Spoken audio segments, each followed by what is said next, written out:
Europe 1 Soir. Il est 18h38, l'interview d'Europe 1 Soir avec vous, Nicolas Poincaré. Et l'invité d'Europe 1 Soir, c'est Dodo la Saumure, de votre vrai nom, Dominique Alder-Verhelde. Bonsoir. Bonsoir. Comment dois-je vous présenter ? Est-ce qu'on peut dire que votre métier, c'est proxénète, ou bien taulier, ou bien tenancier de bar ? Je réfute le terme de proxénète, c'est péjoratif, et pour moi, un proxénète, c'est quelqu'un qui prend de force de l'argent à des prostituées. C'est pas du tout mon cas. Moi, je suis, disons, souteneur, taulier, à l'ancienne. Alors, souteneur ou proxénète, chacun appréciera la différence. Non, c'est une différence juridique. Puis la vérité, c'est que je suis souteneur. Souteneur, eh bien, on vous présentera comme ça.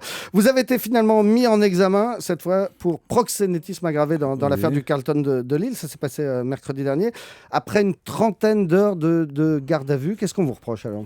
Bon, on me reproche d'avoir peut-être facilité, c'est des suppositions, le fait que des filles travaillant chez moi en tant qu'indépendantes aient fréquenté, pas vraiment le Carlton, non, peut-être une soirée, et surtout aient fréquenté une journée, lors d'un repas à l'aventure, M. Strauss-Kahn. C'est-à-dire que des filles de chez vous ont participé à des soirées avec DSK, au moins une à Paris, sans doute à Washington aussi ? Non, alors il y a une fille qui s'appelle Jade, qui m'avait quitté, qui a travaillé dans mes établissements, dans un tas d'autres de toute façon, elle se prostituait depuis une dizaine d'années, qui a rencontré une personne de chez Eiffage chez moi. Elle a donné son numéro de téléphone. Je ne peux pas être dans les chambres pour leur interdire de donner le téléphone. Ça se passe journellement, malheureusement pour moi, parce que je ne gagne rien. Et donc, elle a connu Monsieur DSK, elle a été invitée au FMI, elle a posé dans le bureau de Monsieur DSK.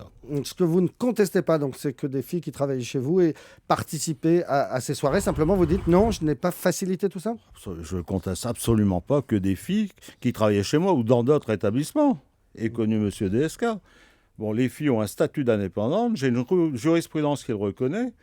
D'autre part, c'est reconnu par la législation sociale, elles sont tout à fait libres. J'exploite 4 établissements, je ne sais pas combien de filles il y a le matin, je ne sais pas combien de filles actuellement. Ce sont des électrons tout à fait libres, mon influence sur elles est quasi égale à 0. Elles font comme elles veulent.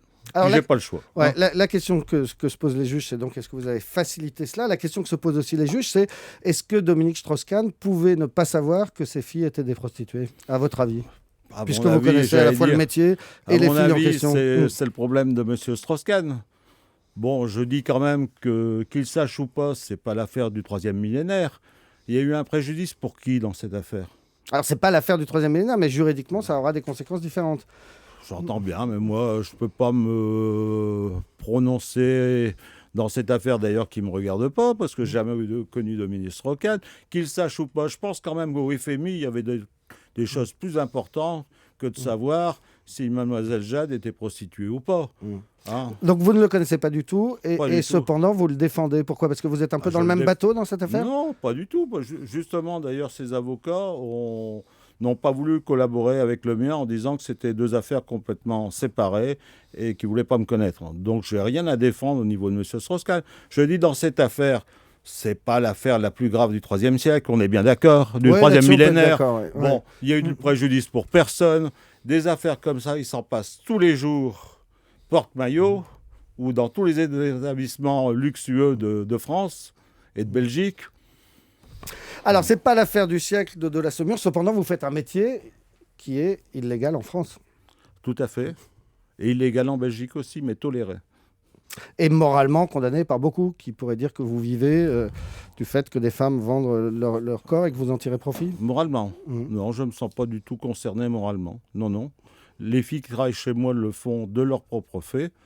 Dès qu'il y a une fille qui est soumise à des violences vis-à-vis de son petit copain, j'appelle tout de suite la police fédérale. Elles s'en vont, elles viennent quand elles veulent. J'ai absolument rien à me reprocher. Vous êtes à l'aise dans vos baskets. Vous avez 5 ou 6 salons en Belgique ? Actuellement, j'en ai plus que 4. Ça marche, les affaires ? Moyennement. C'est la crise, comme partout. C'est dur pour tout le monde. Voilà. Vous avez des projets en Espagne ? Oui, tout à fait, oui. Donc, vous voulez vous étendre ?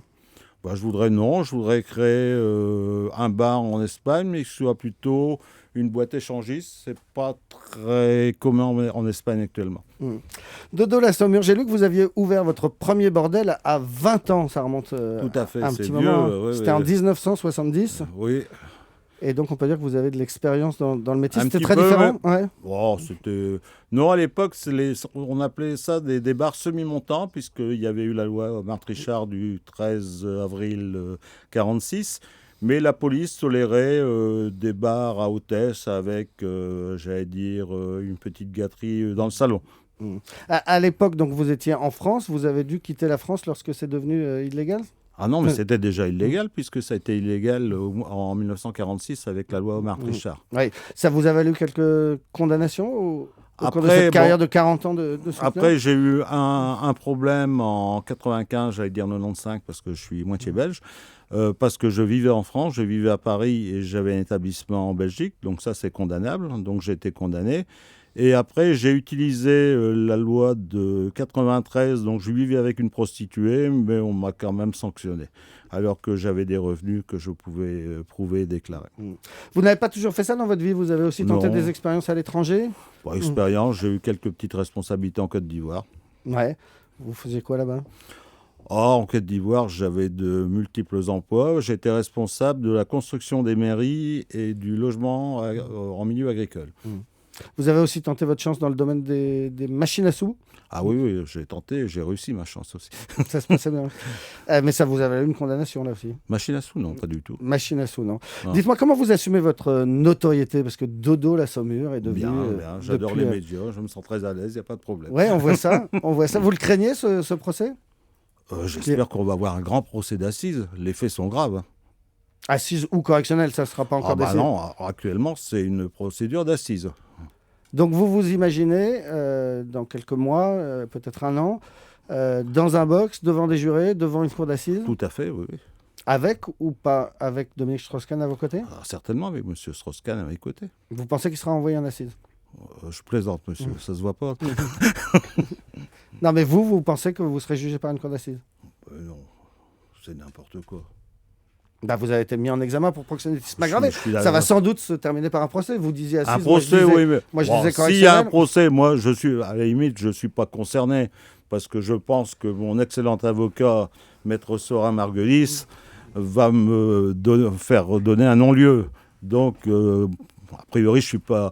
Mais si M. Strauss-Kahn fait pour recel d'abus de biens sociaux et le fait d'avoir consommé une prostituée en le sachant ou pas passe en assises, il va falloir construire beaucoup de cours d'appel en France. Hein. Voilà, Dodo la Saumure, j'avais pas compris tout à fait votre humour, hein, comme vous le disiez, la cour d'assises, c'était une blague, on l'aura bien noté. Merci d'être venu en direct sur Europe 1. Demain, à votre place, ce sera Zlatan Ibrahimovic, notre invité dans Europe 1 Soir. Et dans un instant, David Abiker, puis Nicolas Canteloup.